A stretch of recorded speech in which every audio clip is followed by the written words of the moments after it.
பல்வேறு கட்சிகள் அமைப்புகளுடைய தலைவர்களே, கண்ணியத்திற்குரிய பெரியோர்களே, அன்பிற்கினிய சகோதரர்களே, சகோதரிகளே, உங்கள் அனைவர் மீதும் இறைவனின் பேரருள் பொழியப்படட்டும் என்று பிரார்த்தித்து தொடங்குகின்றேன்.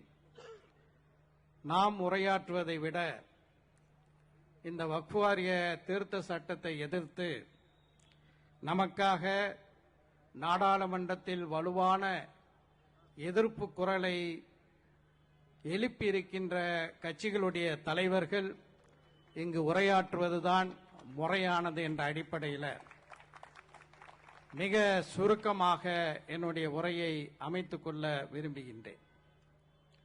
இந்த சட்டத்தை நாம் ஏன் எதிர்க்கின்றோம்? முதல் காரணம், இது அரசமைப்பு சட்டத்துக்கு விரோதமானது. அரசமைப்பு சட்டத்தினுடைய 26வது பிரிவு சிறுபான்மை மக்கள் தங்களுடைய நிறுவனங்களை நிர்வாகம் செய்யக்கூடிய உரிமையை அளித்திருக்கின்றது. அரசமைப்பு சட்டத்தினுடைய 25வது பிரிவு சிறுபான்மை மக்களுக்கான உரிமைகளை, மத சிறுபான்மையினர்களுக்கான உரிமைகளை வழங்கி இருக்கின்றது. அரசமைப்பு சட்டத்தினுடைய 13(2) பிரிவும் இது போன்ற உரிமைகளை வழங்குகிறது. இது போன்று வரிசையா சொல்லிட்டே போகலாம், நேரம் இல்லை. அரசமைப்பு சட்டத்திற்கு விரோதமானது மோடி அரசு கொண்டு வந்திருக்கின்ற இந்த வக்ஃப் வாரிய திருத்த மசோதா. எனவே எதிர்க்கின்றோம். இது ஒரு காரணம். இரண்டாவது காரணம், இந்த மசோதா பாரபட்சமானது. It discriminates against Muslims. முஸ்லிம்களுக்கு எதிரான பாரபட்சத்தை இந்த சட்டத்தில் பார்க்கலாம். எடுத்துக்காட்டாக ஒன்றை மட்டும் நான் இங்கே சொல்லிக்கொள்ள விரும்புகின்றேன். இந்த நாட்டிலே பல்வேறு இந்து சமய அறக்கட்டளைகள் இருக்கின்றது. உதாரணமாக வாரணாசியில் இருக்கக்கூடிய காசி விஸ்வநாதர் ஆலயத்தினுடைய நிர்வாக சபை இருக்கின்றது. அதற்கான சட்டத்தில் என்ன போட்டிருக்காங்கன்னா, இந்த காசி விஸ்வநாதர் ஆலயத்தை நிர்வாகம் செய்வதற்காக உள்ள குழுவில் வாரணாசி மாவட்ட ஆட்சித்தலைவர், அதே போல இன்னும் 4 அதிகாரிகளை போட்டு இந்த 4 பேரும் இந்துக்களாக இருக்க வேண்டும். ஒரு கால் உதாரணமாக வாரணாசி மாவட்ட ஆட்சியர் ஒரு முஸ்லிமா வந்துட்டாரா அல்லது கிறிஸ்தவரா வந்துட்டாருன்னா அவருக்கு பதிலாக அவருக்கு அடுத்த நிலையில் இருக்கக்கூடியவர் தான் அதுல இருக்க வேண்டும் என்று அந்த சட்டம் சொல்கிறது.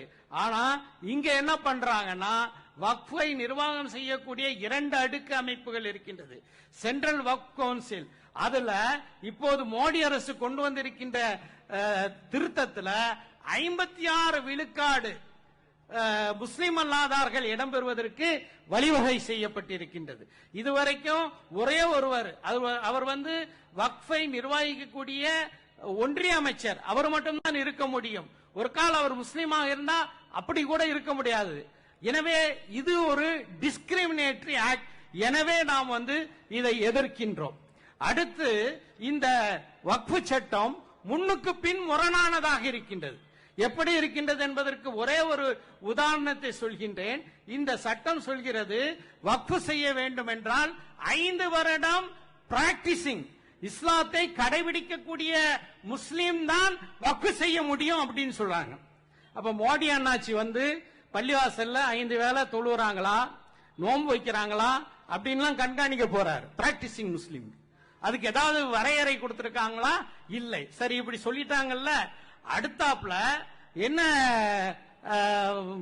டிஸ்கிரிமினேஷன், என்ன பாரபட்சம் என்றால், வக்ஃபை நிர்வாகம் செய்யக்கூடிய, நான் சொன்ன பாருங்க, சென்ட்ரல் வக்ஃப் போர்ட்லையும் அல்லது ஸ்டேட் வக்ஃப் போர்ட்லையும் முஸ்லிம் அல்லாதார்கள் இடம்பெறலாம் என்று சொல்வது எப்படி முரணானதாக இல்லையா? முரணானது தானே. மிக தெளிவாக இங்கு ஃபஸ்லுர் ரஹ்மான் முஜத்திதி மௌலானா அவர்கள் குறிப்பிட்டது போல 2013 ஒரு வக்ஃப் திருத்த சட்டம் கொண்டு வரப்பட்டது என்றால் அதற்காக வேண்டி ஒரு கூட்டு நாடாளுமன்ற நடவடிக்கை குழு அமைக்கப்பட்டு 1996 இருந்து 2013 வரை விரிவான ஆய்வுகளை செய்தது.